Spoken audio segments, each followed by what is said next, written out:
Hello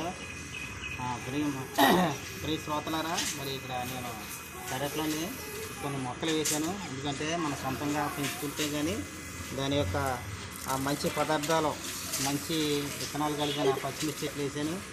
అలాగే ఇక్కడ సీతాఫలం సపోటా అంటూ వేసాను. ఇది కూడా పువ్వులు పోతుంది. ఇదిగో చూసారా, పువ్వులు పోతుంది, కాయలు కాయడానికి సిద్ధంగా ఉంది. వీటిని కూడా అంటూ మరి కడియ నుంచి తెప్పించాను.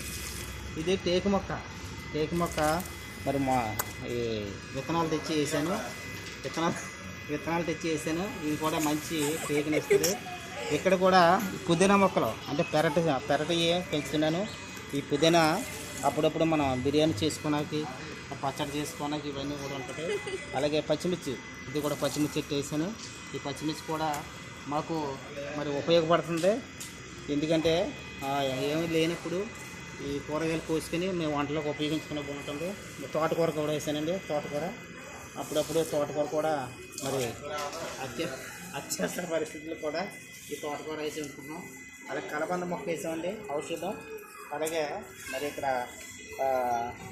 వాము మొక్క వేసాం.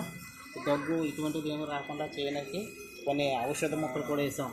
కనుక ప్రతి వారు కూడా మీరు మీ తగిన రీతిలో మీకు స్థలం లేకపోయినా పైన కూడా ఈ మొక్కలు పెంచుకొని మీకు ఉపయోగంగా ఉండాలని మనం కోరుకుంటూ ఇంతటితో ముగిస్తున్నాం.